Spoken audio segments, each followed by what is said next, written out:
Did you know that women in the royal courts of Japan wrote about their daily thoughts and observation in pillow books? Let's explore an ancient practice that can help you with your modern day loss. Stay tuned.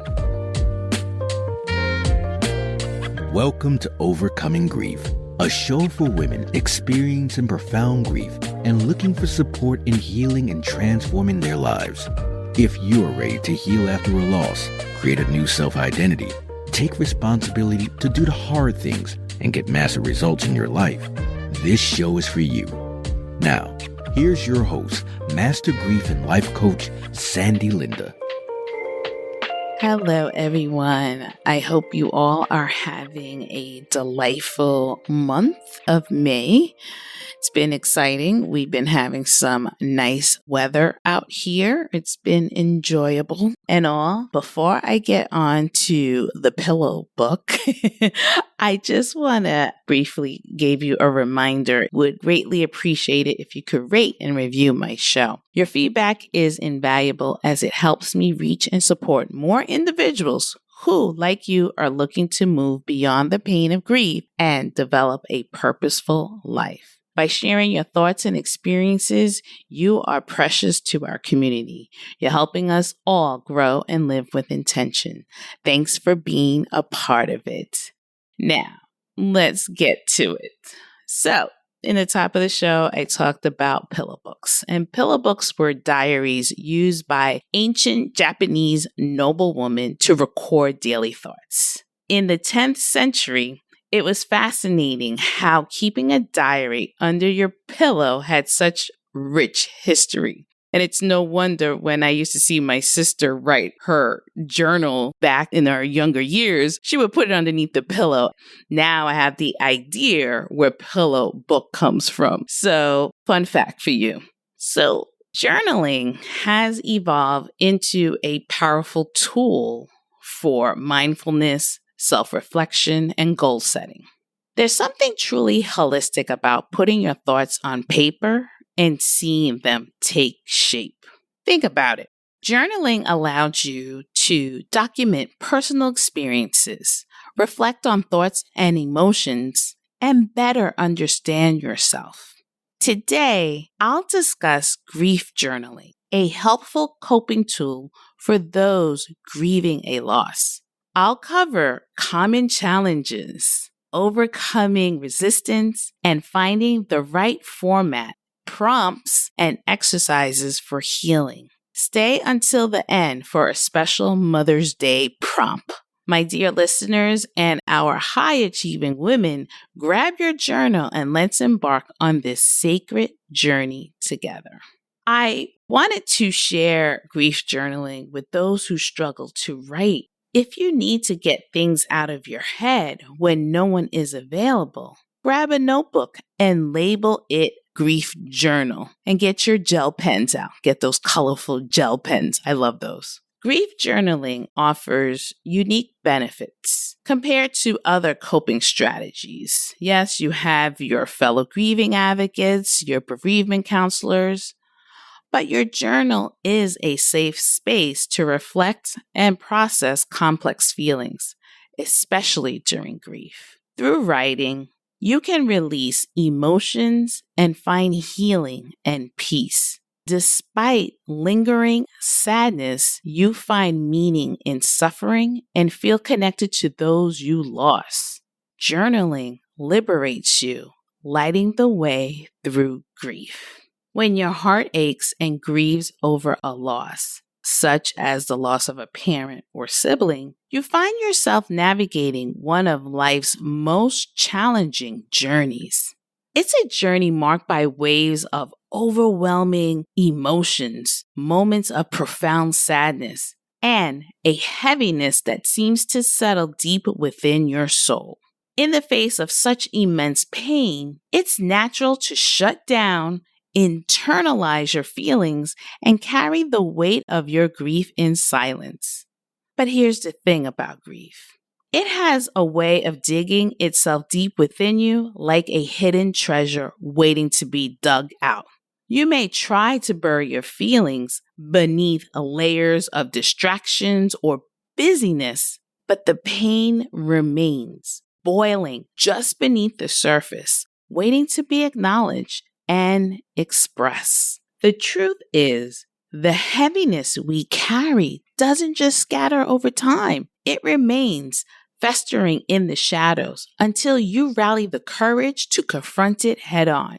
And that's where grief journaling comes in as a beacon of light in the darkness, a tool for dipping into the hidden core of your grief and bringing it into light. But here's the problem. If you don't open your minds and hearts to the possibility of journaling about your grief, you risk allowing it to remain hidden and unaddressed. You risk eternalizing a cycle of pain and silence where your emotions go unacknowledged and your healing remains unreachable. When starting a grief journaling practice, it's important to acknowledge that you may encounter common challenges or resistance along the way. The most common challenge I hear often from individuals like yourself are the fear of facing painful emotions, perfectionism, and the difficulty finding the time and motivation to write. Now, let's explore why these challenges are significant and how addressing them can lead to profound healing. Now, the fear of facing your painful emotions. I know that it is a struggle to write. I've been there and I know how it feels. And it's understandable to feel overwhelmed by the possibility of unpacking deeply buried emotions through writing. I've encountered this view many times from individuals who hesitate to start their journaling practice. The thought of revisiting painful memories or emotions is a lot.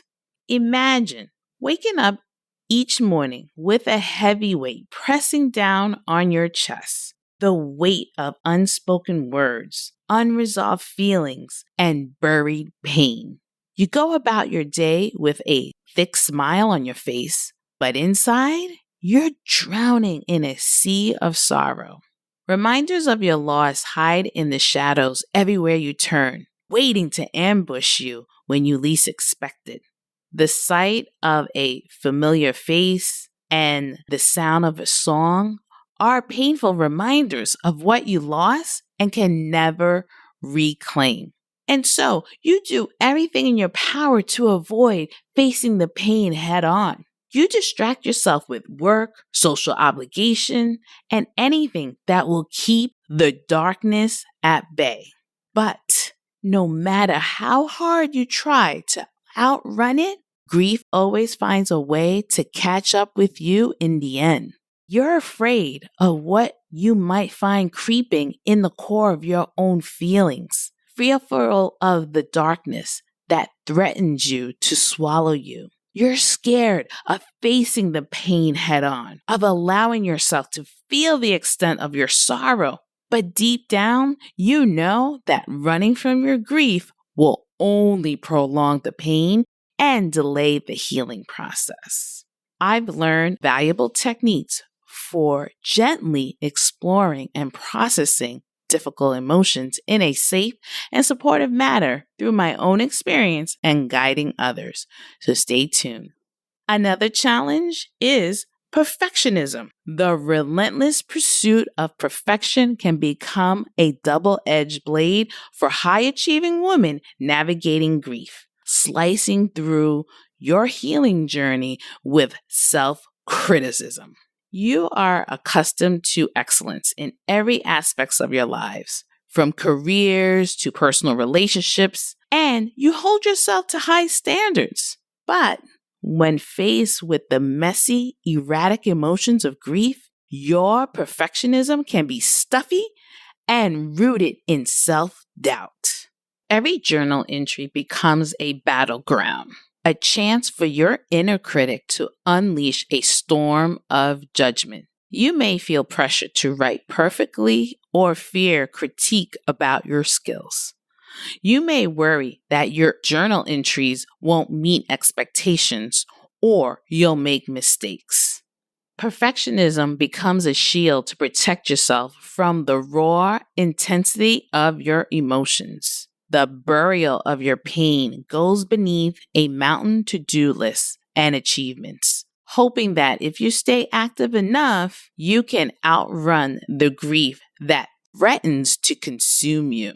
But the truth is, your perfectionism only serves to amplify your suffering, trapping you in a cruel cycle of self-criticism and shame.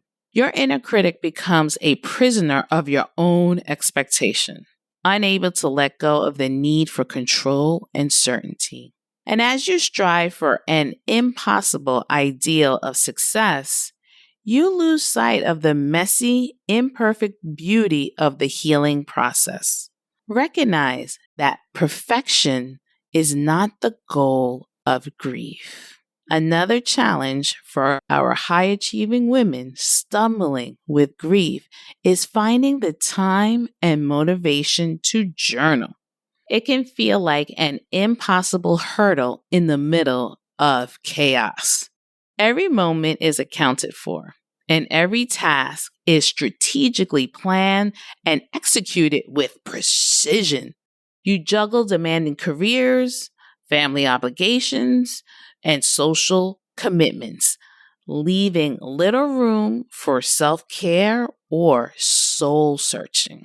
The days blur together in a never-ending whirlwind of activity, leaving you drained and depleted by the time evening rolls around. The thought of sitting down to journal feels like yet another item to an already overflowing to-do list, one that you simply can't afford to prioritize. Have you ever felt like the only thing standing between you and a self-care routine is a need for more time? As much as we try to prioritize our well-being, it can be tough to find the motivation, energy, and belief that our needs are worthy of attention. We're so used to putting others first that carving out time for ourselves can feel selfish and indulgent. But the truth is, taking care of ourselves is essential for our health and happiness. And it's time to start making ourselves a priority too. Well, I hope that gave you some insight on some of the challenges that prevent you from grief journaling and will open up your mind to hear some of the practical steps to help you begin your grief journaling. I know facing those painful emotions can feel so discouraging as you start journaling about your loved one's passing. It's completely understandable to feel hesitant to confront such deep grief and sadness head on. So, my suggestion to you is start slowly and be gentle with yourself. This is your safe space. No one else has to read it. You're in full control and you can write about whatever you feel ready for. Maybe begin with some lighter topics and happy memories you shared together. Write about the little moments that made you smile, like inside jokes or favorite activities. Like for me, I wrote about me and my mom and our road trips, the fun times we had going away to the Caribbean, to the Bahamas or Jamaica, all the stuff that me and my mom did. And I remember those happy memories. When you start writing those, start to see how you feel writing those out. This can help build your confidence to eventually open up about more difficult emotion when you feel ready. Don't worry if it takes time to get there. This is a journey of self-discovery. It's not meant to be rushed. Why do we always feel like we need to rush grief? With small steps, you'll find the courage to dig deeper. And I'll be right here cheering you on each step of the way. The next one is you may feel pressure to write perfectly, or fear judgment about your writing skills. You may worry that your journal entries won't be good enough, or you'll say the wrong thing. There's no right or wrong ways to journal, and perfection is not the goal. Let go of self-criticism and embrace imperfection. Remember that journaling is a process, and each entry is simply a snapshot of your thoughts and feelings at a particular moment. I know how busy life can get. Between work, family, and everything else on your plate, finding time to journal may feel impossible some days. Start small, maybe while you sip your morning coffee or tea, or right before bed. Set a timer for just 5 to 10 minutes to begin with. There's no need to carve out huge chunks of time. Those precious few minutes are your sacred space to check in with yourself. As you build momentum, you can gradually increase your journaling time. But don't put pressure on yourself. This isn't about perfection. It's about finding pockets of time that work for you, even a paragraph or two in progress. The key is consistency. When you journal regularly, you build a powerful habit tuning into your inner world. And with each entry, you give yourself permission to process those feelings that grief stirs up. You got this. Just take one journal entry at a time, even in the middle of the busyness. Make yourself and your healing a priority. Your journey is worth those few minutes every day. Finding healing in the journey of grief, surrounded by a storm of emotions, can feel like an uphill battle. But in the middle of chaos, a powerful tool is waiting to be utilized: journaling. Grief journaling offers a sacred space for you lovely, wonderful listeners to process the complex emotions of grief. It allows you to confront pain, understand yourself better, and find comfort through writing. Journaling is a journey of self-discovery and growth. It helps build self-awareness, self-compassion, and reclaim healing. Embrace the messy, imperfect nature of grief. Trust that journaling can guide you to peace, strength, and wholeness. Your words have power to heal, transform, and shine the darkness. Let grief journaling be your light in the middle of darkness. Now, for those who have lost their mother recently, I want to say that Mother's Day is just around the corner. And for many of us, it's a time to celebrate the incredible women who have shaped our lives. But if this is your first Mother's Day without your mom, I want you to know that it's okay to feel however you feel. Sure, Hallmark commercials may try to convince us that Mother's Day is all about sunshine, flowers, and brunches. But the truth is, grief doesn't take a holiday, and that's okay. Instead, I encourage you to celebrate however feels right for you. And I want to offer you a special journaling prompt. Set aside some quiet time to reflect on your special bond. No one can ever fully understand the extent of a mother's love. Journaling offers a sacred space to unpack the emotional storms that accompany the loss of a mother, allowing you to express your feelings and memories in a tangible and cathartic way. So here is your journaling prompt. What are some of your most cherished memories together? How has her absence, your mom's absence, shaped the person you are today? Recount moments of laughter and joy and acknowledge the innermost of your love for her. Allow yourself to be vulnerable. Embrace the full scope of your feelings and find healing in the act of remembering. Most of all, remember, you're not alone on this journey of grief and healing. Honor your mother by taking care of yourself gently, like she always cared for you. Her love surrounds you still, a guiding light helping you move forward one day at a time. So here's to you, dear friends, as you navigate this bittersweet journey of grief and remembrance. May you find moments of peace, joy, and perhaps even a sprinkle of humor throughout the tears.